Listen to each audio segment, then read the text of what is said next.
As some of you know, I recently ran a marathon a couple weeks ago in Seattle.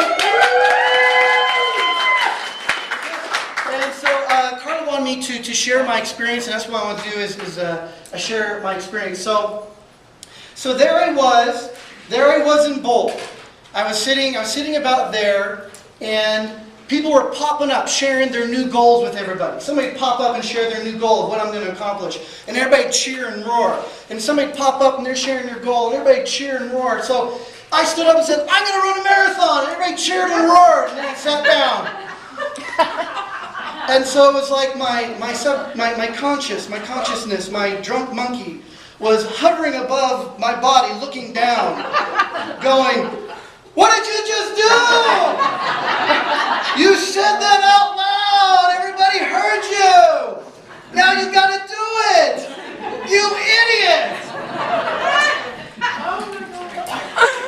And so I was locked into doing this goal. How did that goal start? It all started right here. In Bold, we had an exercise where we would write down a lot of our goals. They gave us so many minutes. Write down your personal goals. Don't think about it. Don't hesitate. Don't come up with restrictions. Just write down your goals and write them and write them and write them until you can't write anymore. Then you would go through and you identify, is this something I'm going to do in a year, 3 years, 5 years, and identify what those are. And then over here, you would take those goals that you're going to do in the next year, and you would write down those goals here. We did financial goals, material goals, but this was a personal goal that I wrote down, and this is where it all started.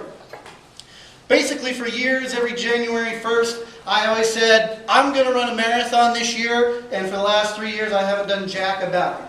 I just said it, I was going to do it, because when you get to be my age, you have to do something like that, right? It's called, somebody told me, I told them I was going to do a marathon, they said, oh, are you about to turn 40? I said, yeah, I'm 40. And they go, oh, this is your midlife marathon. I was like, okay, I'll accept that, right? So, but for years I said I was going to do it, never did anything about it. Until I wrote it down in bold, until that's when it started. So I announced to everybody I was going to do it. Well, in coaching I have found that unless you do something to progress within 24 hours, more than likely it's not going to happen. So as soon as I made that goal, it was about winter time, it was like October, the second time I took bold, I went out and got a treadmill that very day. When I got a treadmill that very day, I know nothing about running a marathon. I went online, came out with a program, and just started running the very next day. When I came back to my Bolt team, they held me accountable, and they said, great, what marathon are you running? I said, I don't know. Great, you need to identify the next time we see you. So I went online, I heard about these rock and roll marathons where they have a live band every mile, and I thought, that's awesome, that's the one for me. Absolutely. So I originally was going to do Portland. I used to live in Portland, but it was going to be too soon, so I picked a Seattle one. I came back, I'm going to do Seattle. They said, great, have you paid for it yet? No, I haven't paid for it yet. So then I had to go online, and when I registered, I was registered and I was locked in. So whenever I started, I know nothing about running. Whenever I did sports, it was like wrestling and football and baseball. I could run around the track once, really, really fast. I couldn't do nothing long distance. And so, where do I start? What do I do? Well, that's when it was like, have people run marathons before? Absolutely. Have they been successful with marathons before? Me?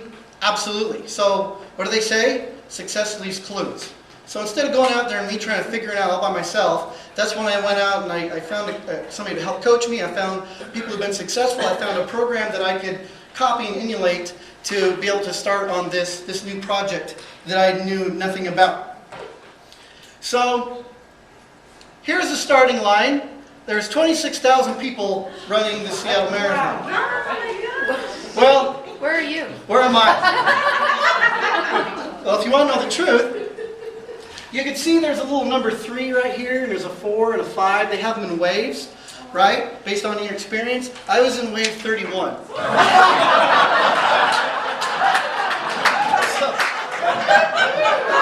So honestly, it took me 50 minutes just to get to the starting line. But as you can see, this went off like at 7 in the morning. And I get there, and you can see there's a sea of people, and I'm standing in my corral, basically, around all these other people. I was pretty confident going into this. And then there's the week of the marathon, and it was I think it was on a Tuesday, I met a gal that worked for a title company. Most of you know her. And she is extremely physically fit. She teaches like yoga and spin class and a boot camp at one of the athletic places here in town. Extremely fit gal. If we were both in the same ring together, she would kick my butt. So she's going, I'm going to Seattle too. I'm going, awesome. She goes, you doing a half? I said, no, I'm doing a full. She goes, oh my God. She said, you are insane. It's like, really? There's this fit gal telling me I'm insane for doing a full. She goes, oh, that's crazy. That's too much on your body. Anyway, good luck. Then when we went to Seattle, we spent the night Thursday night with my wife's cousin, and she got a full ride track scholarship to BSU. She's still incredibly fit. She told me she did this last year. She goes, are you doing the half? I said, no, I'm doing a full. She goes, you're doing a full right off the bat? Yeah. She goes, that's insane. So I was feeling really good up until that week. And I had these incredibly fit people telling me, oh, that's insane. You can't do the full marathon first. And so then I get amongst this many people, and I'm standing there. I look over here at this guy, and he's wearing these $300 shoes, and he's ripped, and he's confident and stuff, and he's ready to take off. It's like, I'm starting to get more and more nervous. And there's a gal over here. This gal's wearing $1,000 worth of clothes, and she's got a crop top with her six-pack showing and stuff. And I'm going, I'm in the wrong crowd. So the reason why I bring that up is because we all have the tendency to always compare ourselves to everybody else. I don't know their story, and they don't know my story. I don't know how long they've been working out. They've done this before, and they don't know my story. But what was the automatic thing I did? I was comparing myself to the gals that told me you couldn't do it. I was comparing myself to those people I'm standing around. I was comparing myself to every person that passed me. I was comparing myself to them. How detrimental do you think that is? I mean, how much energy do you think it took for me to compare myself to 26,000 people? Right? Do you see that as a drain of energy? Do you see that being detrimental for me finishing the race? Right? So I got to make some comparisons between running and real estate. So y'all said that it was very painful for me to compare myself to everybody else, right? Right, okay. Now when I'm over here, I'm in the real estate world. How many of you are comparing yourself to everybody else as well? A number of people I work with and coach, they're comparing themselves to the 300 people in this office, or the 3,000 agents in the valley. But who's the number one person you got to worry about? That's you. So when I'm over here, am I running against 26,000 people? No. It's all about me. I'm running with myself. I'm the person getting in my own way, right? So over here, who's getting in your way? Is it anybody else in this office? Is it any of the other agents out there you're competing with? No, it's you. You have to get out of your own way. So the first part of it is like a party. You got 26,000 people all running together. It's a party. Everybody's hooting and hollering and stuff. The first 6 or 7 miles goes by like that. Then there's a portion where it said half marathon is this way, full marathon is this way. And as I'm running, 3/4 of everybody goes over there to half marathon line. And I'm thinking, what's the deal? I thought this was a marathon. And then I was thinking, do they know something I don't know? And it turns out they did. They know something I didn't know. They were looking over like, sucker. But that's when it became a party, because I was surrounded by all these other people, into where it really spread out, to where you was really on your own. And that's kind of where the race really changed for me. So I was going to show you some pictures of everything, and I was going to show you the good, the bad, and the ugly. I'm going to just expose the whole race to you, the good, the bad, the ugly. So here's a couple pictures of the good. These are about 6-7 miles in, no, about 10 miles. About 10 miles in on an island, what's it called? Seward Park? Seward Park, it's a gorgeous park, goes out into the lake. It was a great run. You can see that I felt good. They had photographers all throughout the run. And this is about 10 miles in. So 10 miles in, when I very first started this, I could run about 10 minutes. A year ago, when somebody told me a marathon, I said they were crazy. I said that I got tired driving 26 miles. So when I started with 15 minutes. This is 10 miles in, and I felt good. You have to understand that I've been working at this for like 8 months, but running about 4 times a day for 8 months. So this is the good. The next one, this is the bad. So you can see from some of these pictures that wasn't necessarily having a whole lot of fun at this point. These are probably around mile 23, 24, and that's when the cold front came in. So the rain, there was the rain, it was about 50 degrees rain, and it was blowing in sideways, and it wasn't much fun. And the secret I can tell you about me is I have a very high tolerance for pain, mentally and physically, but I have a very low tolerance for cold. I take hot showers, I have a heated comforter, and I sit in a hot tub every night, even this week. So this part was not much fun. And then there's the ugly. I have no explanation. It's just an ugly picture of me. My wife took of me. This is about mile 20. She goes, "Quick, I want to take a picture. You want to take a picture of this? Really?" There's the ugly. So let's get past the ugly. Yeah, I want to make sure. Is this not logged in? Is it on? Power. Okay. Good. I want to make sure you go back. You don't go back to the ugly today. All right. Something else I want to share with everybody is I have shared this with a number of people I've been coaching with over the last few weeks, and it has struck a chord with them, and I want to share it with you. So, in the training, I didn't know much about running, so I just went out and did what I know to do. So I would go out and I'd run till I couldn't run anymore. Then I would limp till I couldn't limp anymore. I would walk till I couldn't walk anymore, and then I'd stop, and then I would turn around and do it again. That doesn't sound very smart, does it? So when I would do that, I would just completely trash my body. I'd be completely sore, completely worn out for the rest of the day, and thinking, why am I doing this? How can I do this again? But that's the only way I knew how to do it. Just run, limp, and rinse and repeat, right? Until somebody told me about this cycle program, and basically where I did a 5-1 program. When I started getting to the upper miles, like 14, 16, 18 miles, when I did 13 miles, I completely crashed. I did 13 miles, that's when I almost quit, basically. I did the 13 miles, I mentally crashed, I physically crashed, I laid down there, I didn't even go to the car, I didn't know what to do, I was thinking of excuses. At 13, I didn't know how I was going to do anymore. And I was thinking, oh my God, I got to do double this. I just raised my hand in front of everybody, now I got to do double this. But when I started getting to the longer miles, I went with this 5-1 program to where I'd run 5 minutes, and I'd walk 1 minute. Run 5 minutes, walk 1 minute. And I do that from the very, very start. And you do that to increase your endurance. Because it's amazing how quickly your body can recover after just that 1 minute. To where your heart rate starts to go down again. You can catch your breath again. You're using different muscles from jogging to when you're walking. So you're giving those muscles a different break. Now you're not stopping because you would kill your whole momentum. And you can't walk for more than a minute or two because your heart rate would go down too much to where now you're spending so much energy trying to get it going back up again, right? So it's that 5-1 program that really worked for me. When I was doing 16, 18 miles, I got done. I felt good. I felt alive. I was a little sore and tired, but I didn't feel like the world was coming to an end. So that's what I promised to do for myself from the very beginning for the marathon to be able to get through. And you have to know it took a lot of discipline to be able to go that first 5 minutes with 26,000 people, 5 minutes, and I have to start walking, right? When everybody else is running. So 5 minutes, I start walking, and everybody's bumping into me as they're running by, looking at me like, oh, that guy's not going to make it. He's walking already. But I promised to do that the whole way through, okay? Now, the reason I tell you that is because there's a number of people that I've been coaching. They have been telling me how they're burnt out. They're wore out. They're crashing and burning. They go full throttle, crash and burn, and then just do it again and do it again.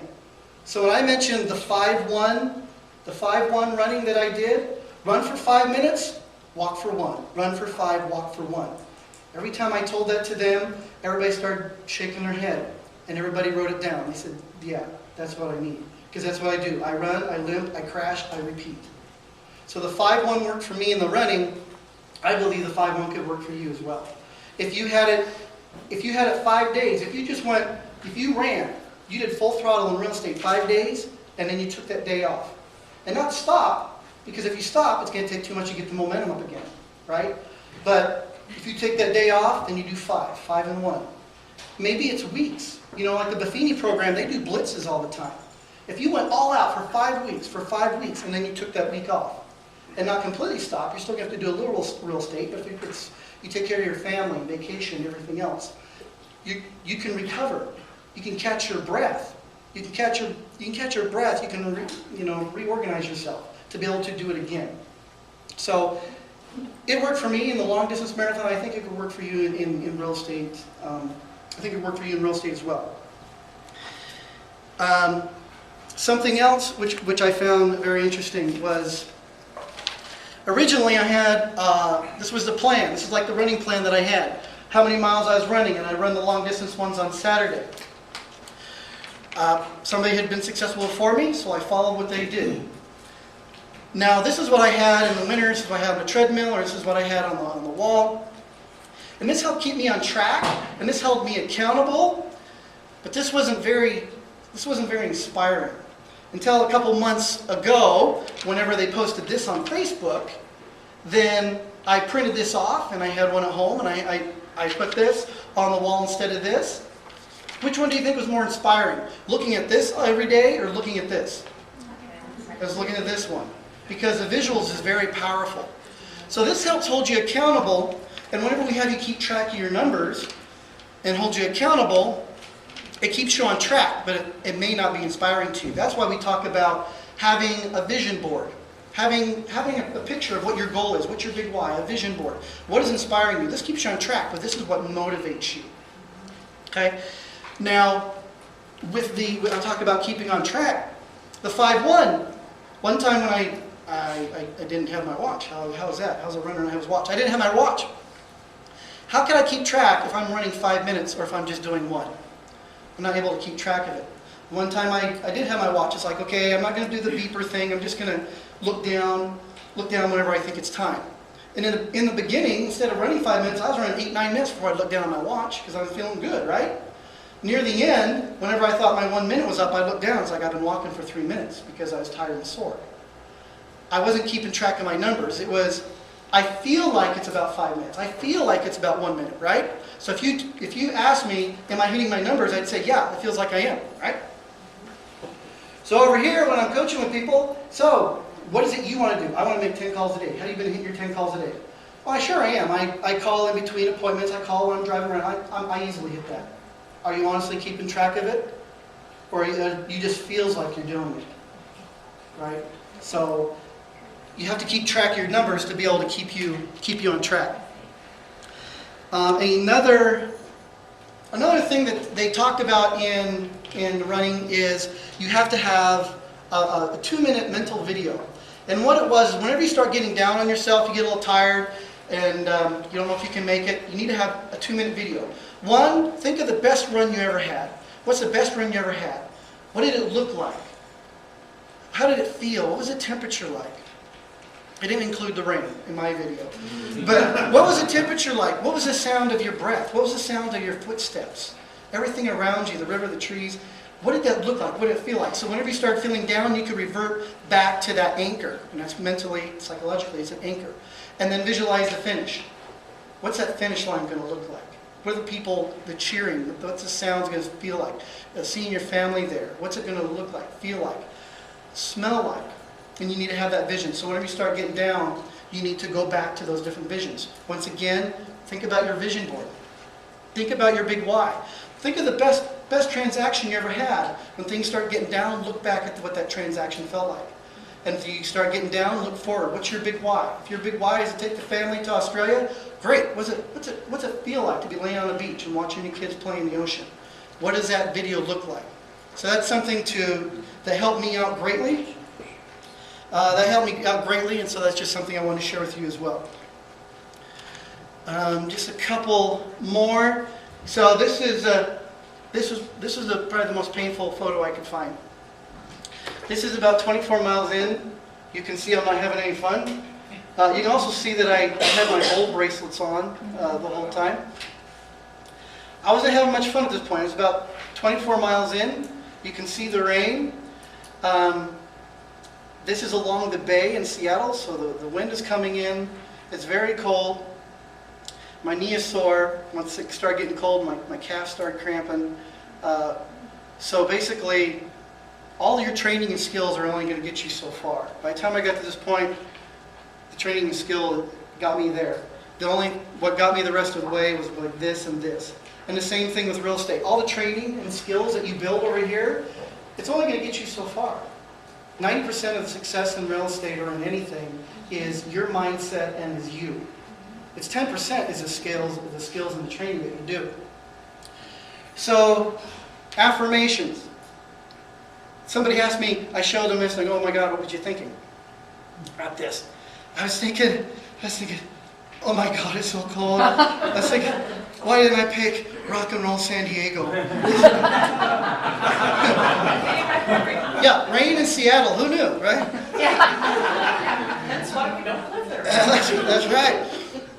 So, I was surprised where I went, but where I went was, because when you're by yourself, when you're this late in the run, I was by myself, there's a lot of things to think about. And what I thought about was my daughter. I thought of, my daughter's 15 now, but I was thinking of one time when she's about 5, 6 years old, we was leaving a store. It's raining outside. When it's raining outside, what does everybody do? Everybody runs and scurries to their cars like rats, right?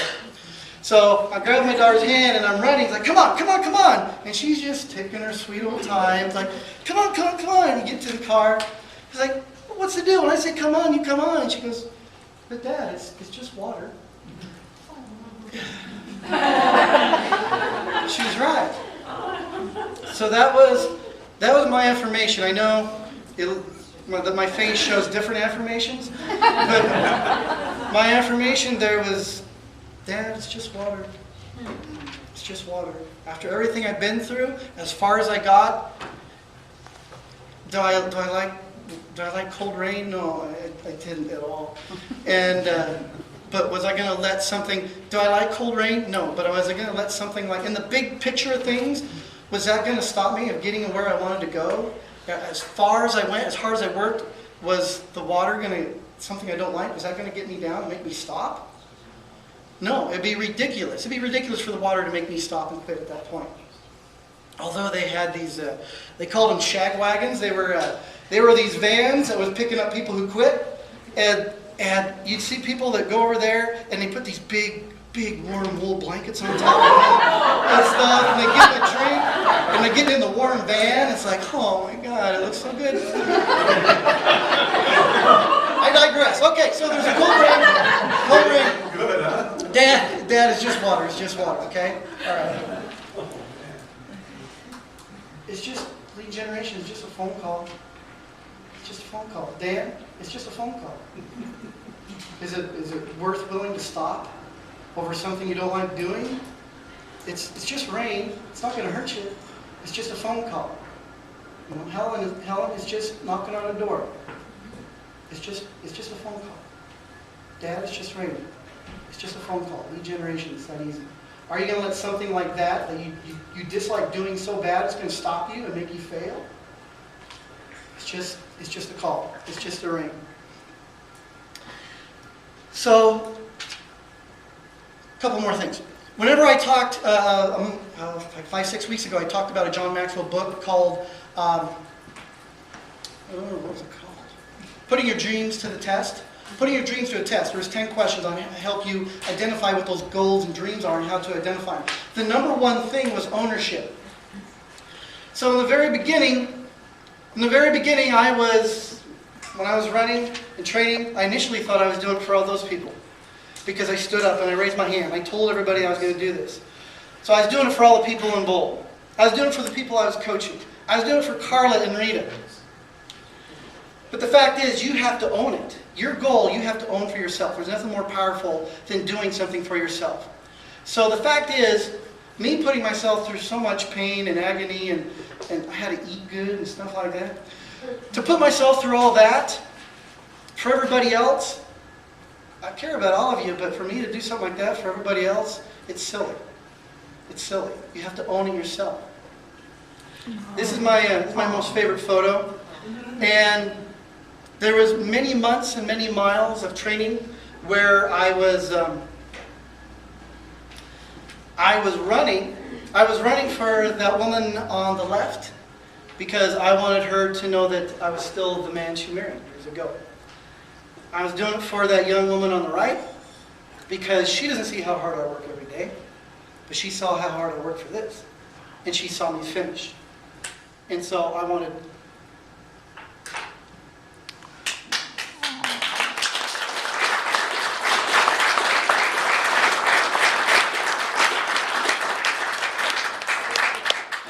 I wanted her to see, I wanted her to be proud of her dad. But ultimately, I couldn't do it for them either. You have to do it, I had to do it for the guy in the middle. And you have to do it for yourself. Some people here are still working on their dreams for their kids, for their spouse, for other people. You think you're doing it for a coach or for somebody else. You have to do it for you. There's nothing like doing it for yourself, and that's what you have to do. Because for you to improve anywhere else, you have to improve yourself first. It all starts with you. For you to build your business, to build your business, you have to build yourself. Can you realize that? Can you understand that? Because building yourself is going to affect your business, your family, and everything else. So during this journey, I have grown greatly, which has helped me become a better coach, which has helped me become a better employee, which helped me become a better father and a better dad. So it has to start with you first. So there's the finish after about 8 months.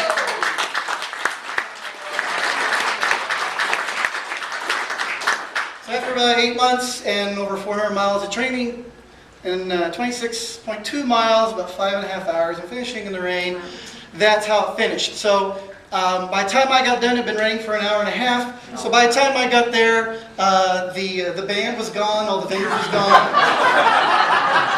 The beer garden was gone. It was like, I got through, it's like, here's a blanket, here's a banana, you're on your own. Really? Really? So that's how it finished. That's how the race finished, but that's not where the story ends. So we drove back. That was on a Saturday. It was June 23rd, 2012, June 23rd. And that was on a Saturday. So drove back on Sunday, got home late, about 11 o'clock. I get out of the car. I limp over to the mailbox. I get the mail out, walk into the house. I'm sorting through my bills, and I find a letter. I find a letter addressed to myself in my own handwriting. On the day? So what we do in bold is an exercise called a letter to yourself.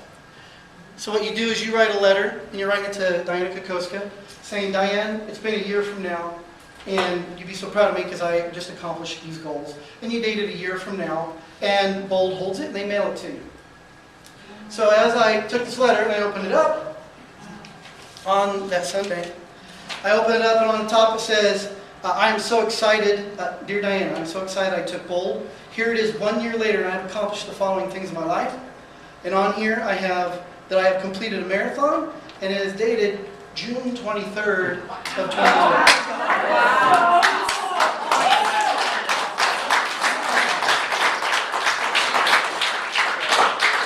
So I hope that allowing me to share my experience hopefully has helped you in a number of ways.